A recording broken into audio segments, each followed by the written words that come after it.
Saudaraku yang insya Allah yang dimuliakan oleh Allah, kita masih bahas tentang mandi. Ya, kita tahu bersama bahwa mandi itu ada rukunnya. Ya, rukun-rukun mandi masih ingat Pak? Ada berapa? Fardunya mandi ada di 3. Yang pertama adalah niat. Ya, niat kita, ya, niat mandi. Niat dalam mazhab Imam Syafi'i, ya, niat itu di dalam hati, tapi bisa talaffuz bin niat. Niat itu bisa diucapkan. Itu sunnah dalam mazhab Syafi'i, tidak wajib, tidak sampai wajib, tapi sunnah. Ya, karena apa?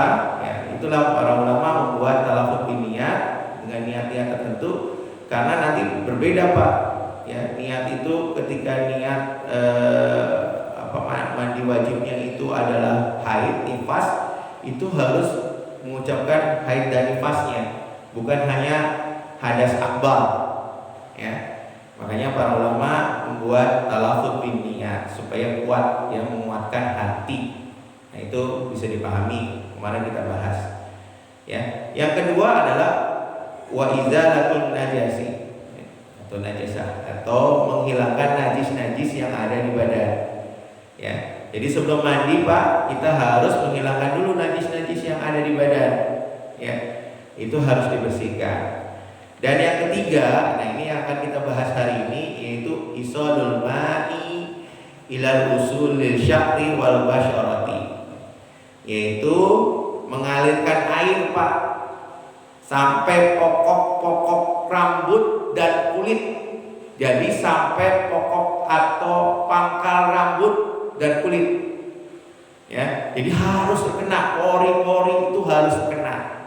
Ya, nah itu yang ketiga. Ya, itu yang kita bahas.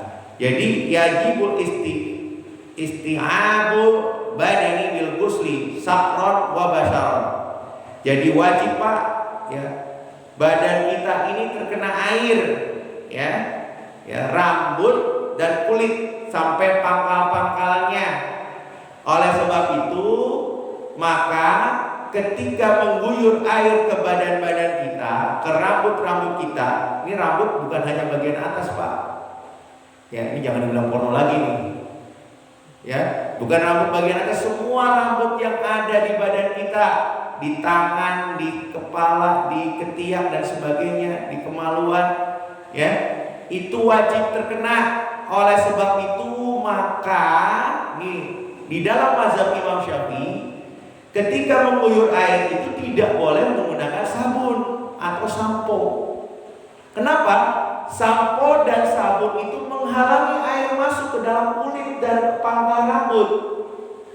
Ya, jadi sampo, sekali lagi, sampo dan sabun itu menghalangi, ya, masuknya air ke dalam kulit dan akar rambut. Makanya ketika kita mandi besar, jangan menggunakan sampo atau sabun terlebih dahulu. Jadi guyur dengan air biasa Pak, guyur dengan air biasa. Ya, kalau tidak maka mandinya dikatakan tidak sah dalam mazhab Imam Syafi'i. Jadi Imam Syafi'i seperti itu Pak, harus sampai ke rambut, ya, ke pangkal rambut, ke ujung pangkalnya rambut dan kulit. Bahkan pori-pori pun harus terkena. Pori-pori pun harus terkena. Dan dengan adanya sabun, maka dia tidak terkena Pak. Nah itu, ya, ini mohon dipahami ya. Sawa'un qalla wa kasura, ya, baik, ya, sedikit atau banyak rambutnya, ya. Wa sawa'un khaffa wal kasufa, walaupun rambutnya tipis dan tebal. Wasawun sa'ur ra'si, ya, baik rambut yang di bagian kepala, wal badan, dan yang ada di badan-badan kita. Nah itu harus terkena Pak.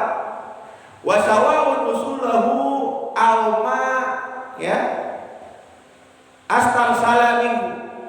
Jadi, ya, di ujung-ujung sampai rambut yang terurai. Jadi kalau rambut panjang, rambutnya itu harus diuraikan Pak. Ya, itu harus sampai kepada bagian pangkal dari rambut. Qala Rafi'u, berkata Imam Rafi, liqauli sallallahu alaihi wasallam, ya, berdasarkan hadis Nabi sallallahu alaihi wasallam, tahta kulla syahratin janabah. Perhatikan Pak, di bawah kulit, seluruh kulit itu ada janabat, ada junub. Ya. Fabul